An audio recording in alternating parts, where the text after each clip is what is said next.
Caribbean Newsline is brought to you by the Barbados Tourism Marketing, Inc.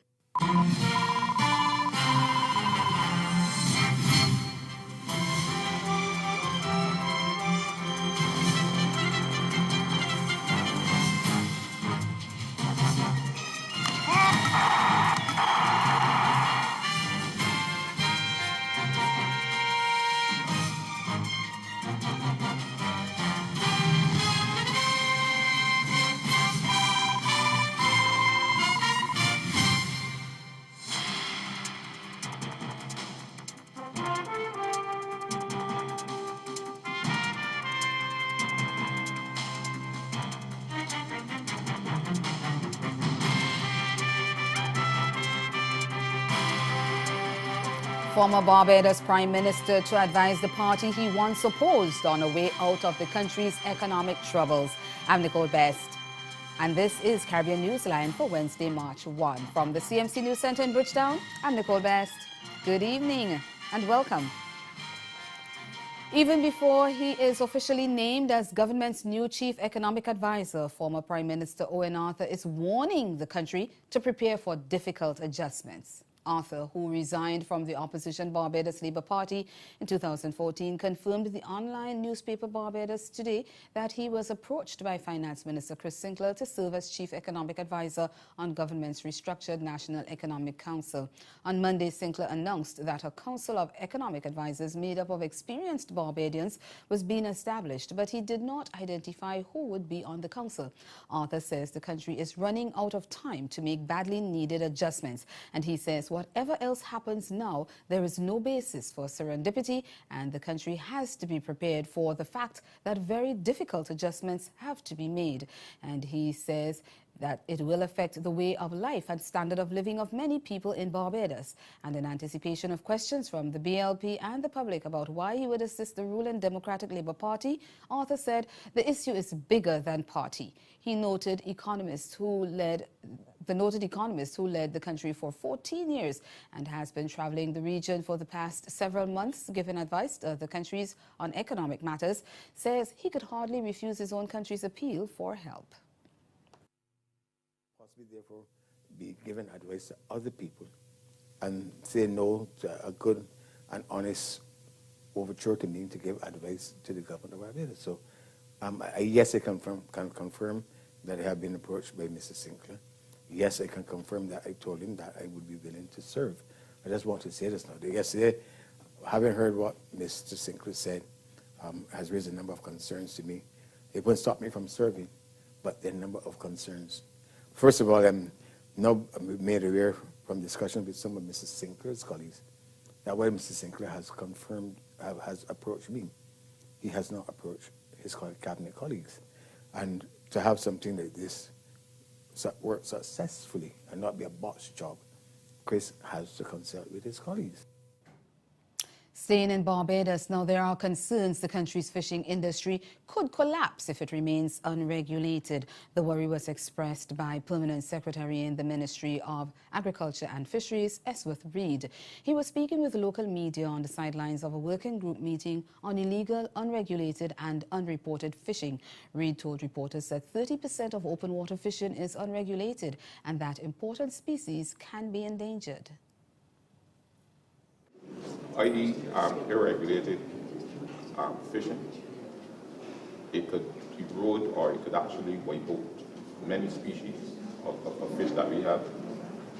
It can also it's practically illegal to be doing something like that. It could wipe out the fish species. It could destroy people's lives, and many people who depend on fishing because of that. And a lot of people don't know that the fishing industry is actually of critical importance to the economy of Barbados and other countries in the Caribbean. And if we have this type of illegal activity going on, it can actually wipe out that whole sector, not only by reducing or destroying the stock of fish that I have, but actually destroying people's livelihood and the ancillary services. Over in St. Vincent and the Grenadines, a former prime minister who led the New Democratic Party, the NDP, for 25 years, is calling on that party to end its legal challenge of the 2015 election results. The NDP lost the polls by 1 seat, and Sir James Mitchell says he and the party are not in agreement on its insistence on trying to get the results changed. He's adamant that elections are won at the polls and not in the courts. The NDP is challenging the results in Central Leeward and North Windward, and the Eastern Caribbean Supreme Court of Appeal is expected to sit in St. Lucia next Tuesday to hear the appeal of the decision of the High Court to throw out the election petition as improperly filed. Sir James led the NDP shortly after its founding in 1975 until 5 months before elections in March 2001, which the party lost to the Unity Labour Party 7 seats to 8. Speaking on local radio, he said it was a long time for the NDP to concede defeat. But in a media conference on Wednesday, new party leader Dr. Goodwin Friday defended his resolve to take the matter to court. Our position is that it is unconscionable for the government to raise VAT to 16% now, especially given the increase that was done last year. The country's economy is in a poor shape, with people and businesses struggling to make ends meet. Increasing taxes may help the government finances in the short term, but will hurt the people and overall will have a negative effect on the economy. You cannot tax your... To this story, where the opposition leader of the National Democratic Party in St. Vincent, he is condemning government's decision to increase the value-added tax on goods and services from 15 to 16%. And in a recent budget presentation, the Ralph Gonsalves government announced plans to increase the VAT. Goodwin says that it is a demonstration of a blatant lie by government when they promised last year that they would not increase the VAT. Friday also said that the government must seek alternative measures to stimulate the economy.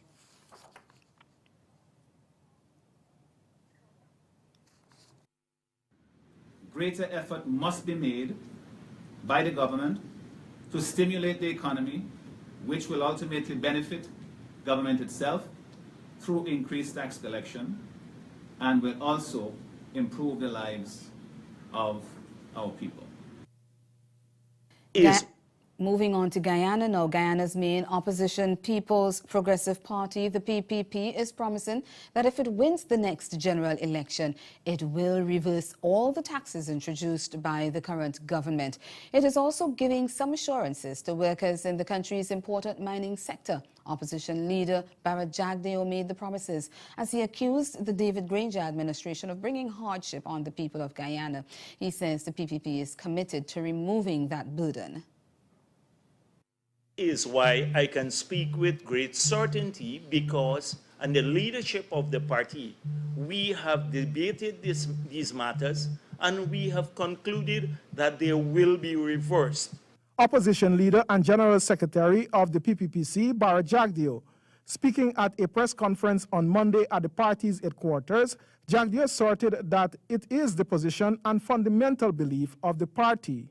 Because these policies, and I'm talking about the tax policies, basically, and there are a few others outside, you assume that we don't discuss this at the level of the party. That's the party's position. He stated too that the presidential candidate will be so instructed to act upon the orders of the party. And therefore, if the party will give strong directives to the presidential candidate, whoever that candidate is. The candidate must, when they present themselves, the hopefuls, they would have to commit to that action or those actions so they can secure the support of the Central Committee. Jagdeo also made a promise to miners. I've said publicly already to the miners, and I've met with some of them, and I signal that all the policies enacted by this government in the mining sector, where it concerns particularly the fiscal policies I'm talking about, that these will be reversed. And that report was from Sean Embrack of HGP TV.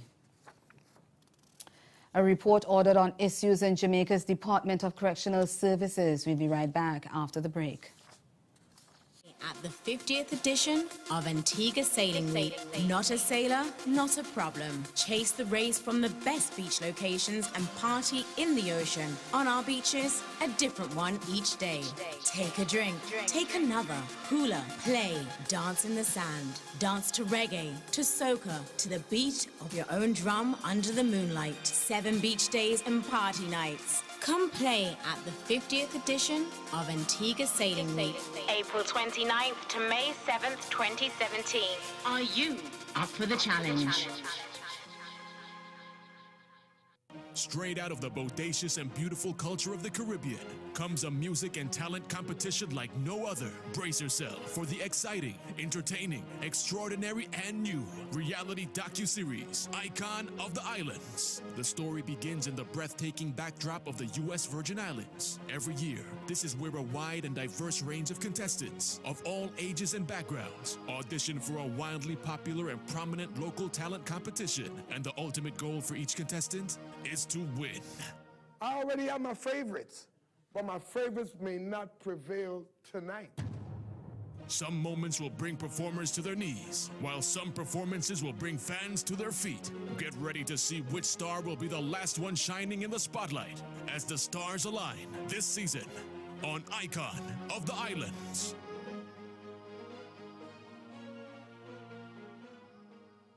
There's a small word that stops us from getting ahead in life. It's a 3-letter word called but. A lot of people say, I want to learn a foreign language, but I want to go back to college, but steals your dreams and keeps you in the bleachers of life, and you can't win if you're sitting up in the bleachers. See, life is not a spectator sport. You have to become an active participant in this game of life. But a lot of us become spectators in our own game. Look at someone right now next to you, shake their hand and say, I dare to be great today. Shake somebody's hand.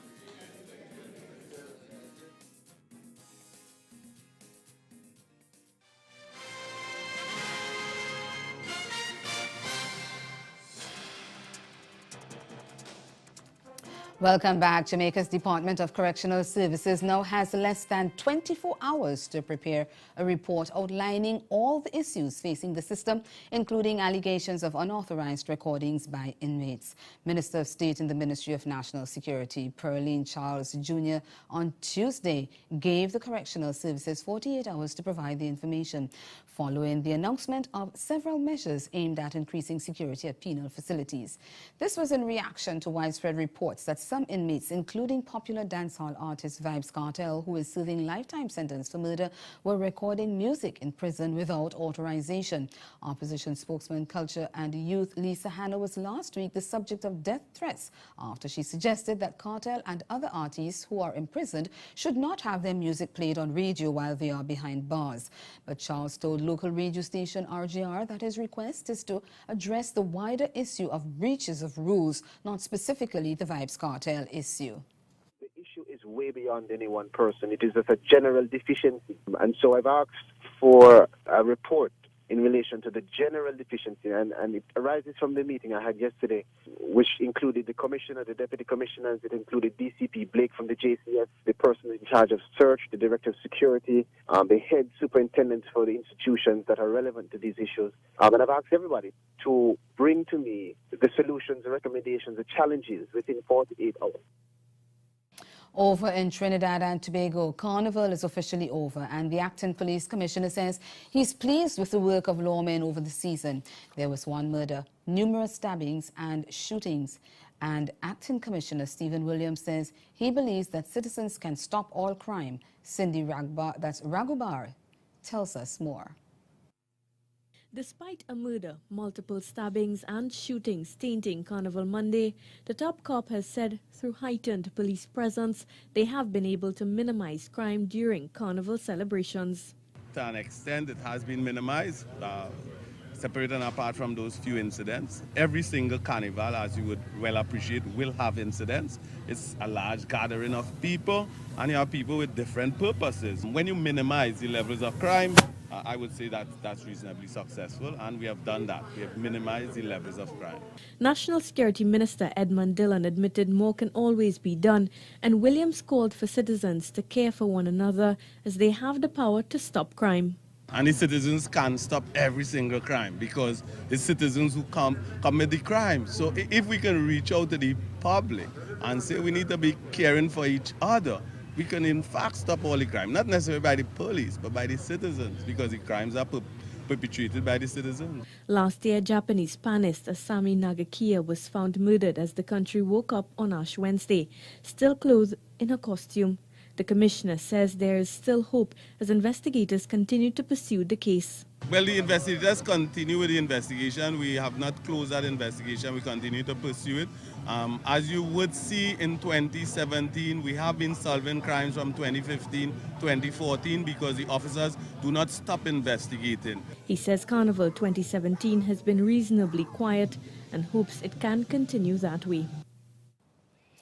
Bahamian Prime Minister Perry Christie is facing criticism after he flipped his middle finger during a fiery speech at a political meeting over the weekend.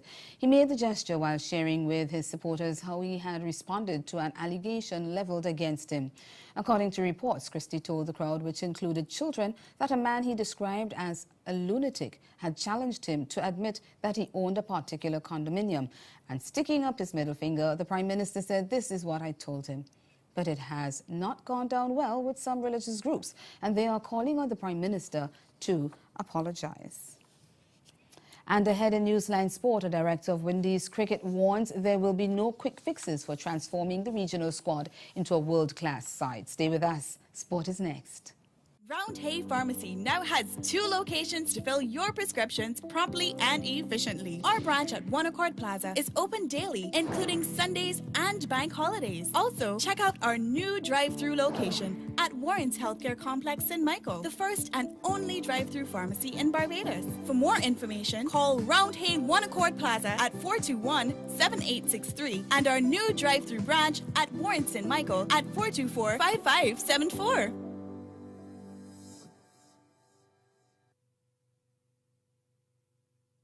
Welcome to SwiftPack, your online shopping and shipping solution. Receive the best rates, expert cargo management, and exceptional customer service. SwiftPack provides secure handling of your smallest packages to your largest cargo with speed and reliability. We invite you to use our U.S. mailbox service, online shopping, ship air and ocean cargo from the supplier to your door. We handle it all for you. Get started now. Sign up for a free regular account or premium account, or give us a call on 440-6100.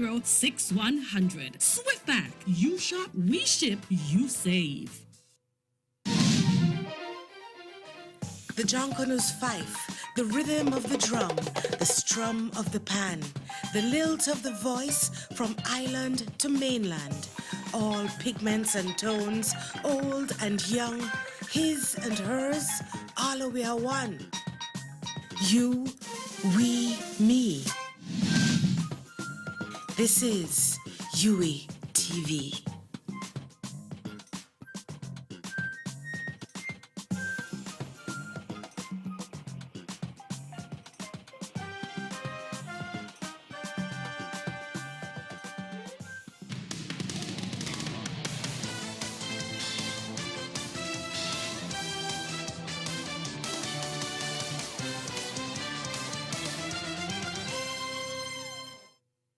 Director of Cricket Jimmy Adams says initial signs point to Australian Stuart Law enjoying a successful tenure as West Indies head coach, but he believes there will be no quick fixes for transforming West Indies into a world-class side.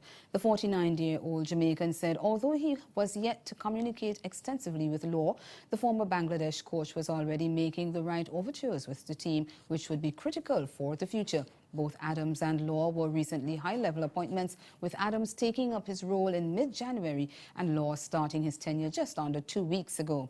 The two are expected to work closely together in reviving the fortunes of the struggling international men's side, and Adams said they would bring an exciting relationship to the new challenge. The West Indies currently languish at number 8 in the Test rankings, 23 rating points behind 7th place Sri Lanka. In their last 18 tests inside the last 2 years, West Indies have won just twice.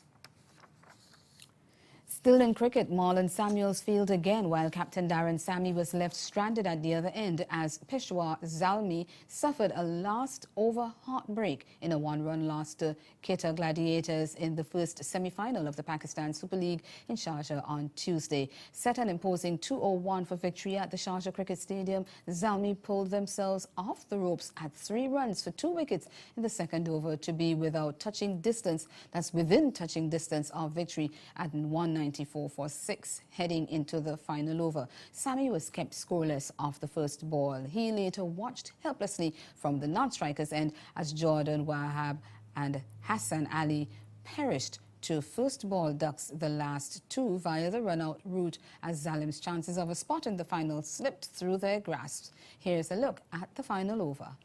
Darren Sammy is on strike.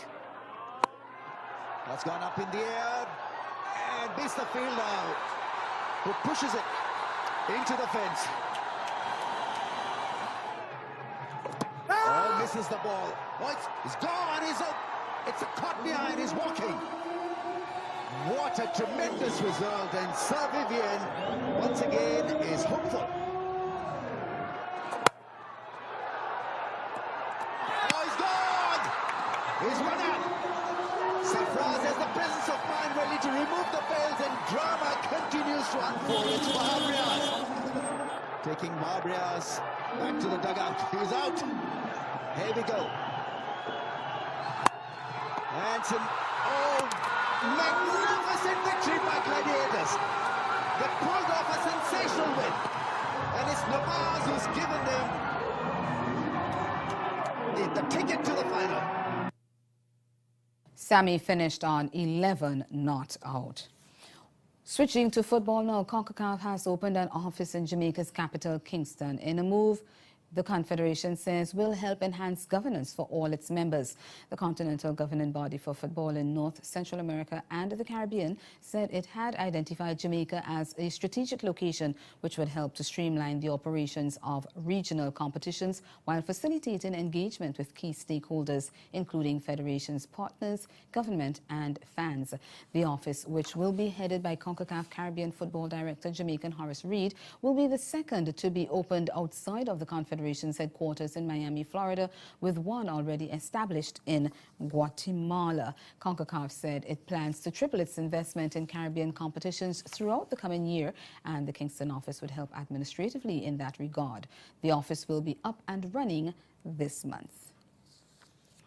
The Trinidad and Tobago Football Association plans to revamp its current program in an effort to ensure a place in the 8th edition of the FIFA Women's World Cup in France.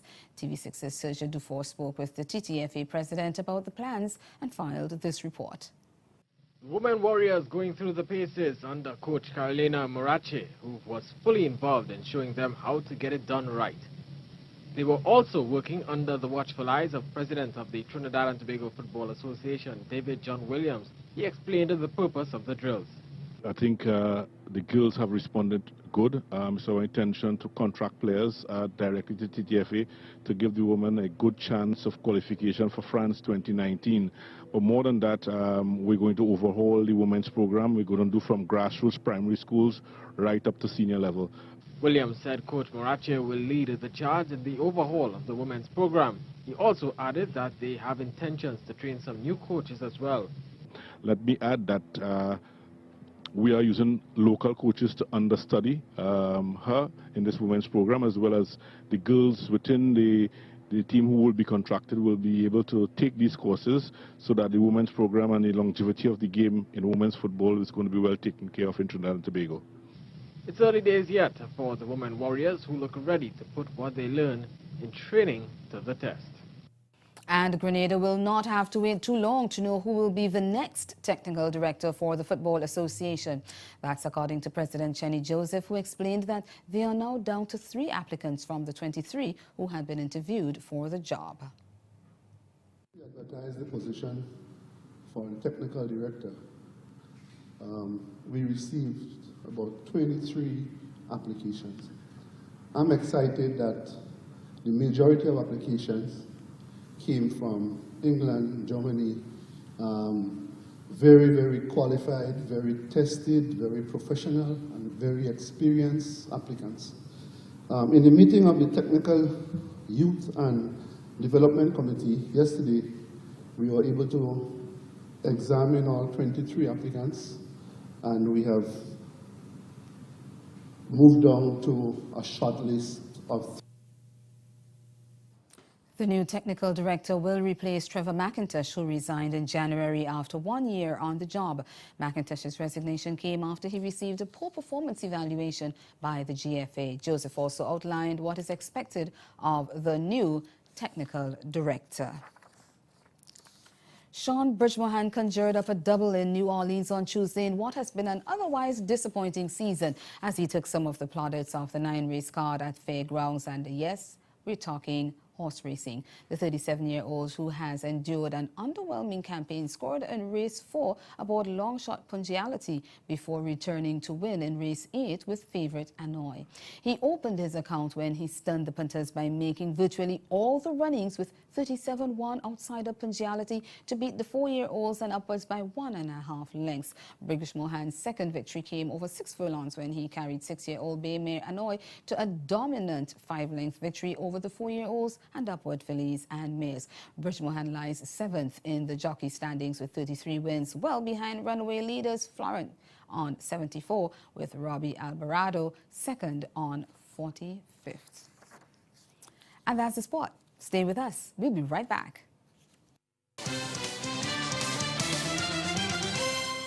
Caribbean Newsline is brought to you by the Barbados Tourism Marketing Inc. Grow your business or promote your event through the services offered by the Caribbean Media Corporation and CaribVision. Our distribution provides a platform on cable, terrestrial television, and websites. We cover carnivals and events from across the region. We can bring your event live and alive to the world. For music makers, program producers, businesses, we can expand your reach to in excess of 2 million households daily. Our other services include news updates to enhance your media products, studio space for program and development. We can facilitate the launch of new products and services and training. Contact us and we will help you unleash your creative ability, develop products and services, and provide the medium to watch them grow. Contact Loretta Skeet at cmccaribbean.com or call her 1-246-467-1044 or 1-246-253-3889. Call and book your carnival or event today.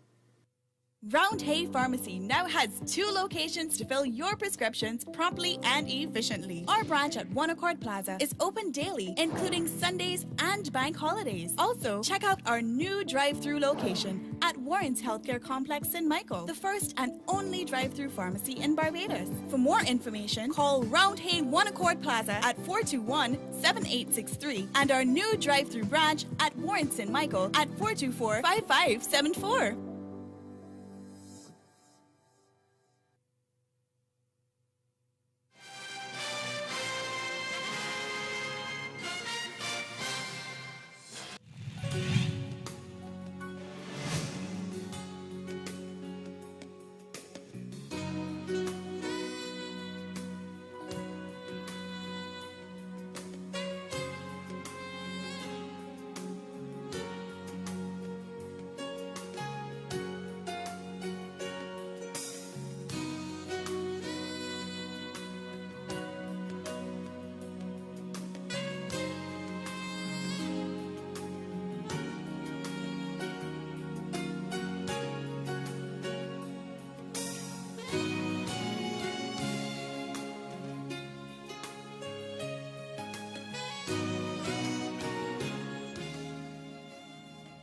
Again, the major developments of this day. Even before he is officially named as the Barbados government's chief economic advisor, former Prime Minister Owen Arthur is warning the country to prepare for the possibility of difficult adjustments. And in sport, Director of Cricket Jimmy Adams cautions there will be no quick fixes for transforming the West Indies into a world-class side. That's Caribbean Newsline. For news and sport around the clock, log on to CondaNews.com. We'll be back here again tomorrow. But from all of us at CMC News, thank you for watching and do have yourselves a good night.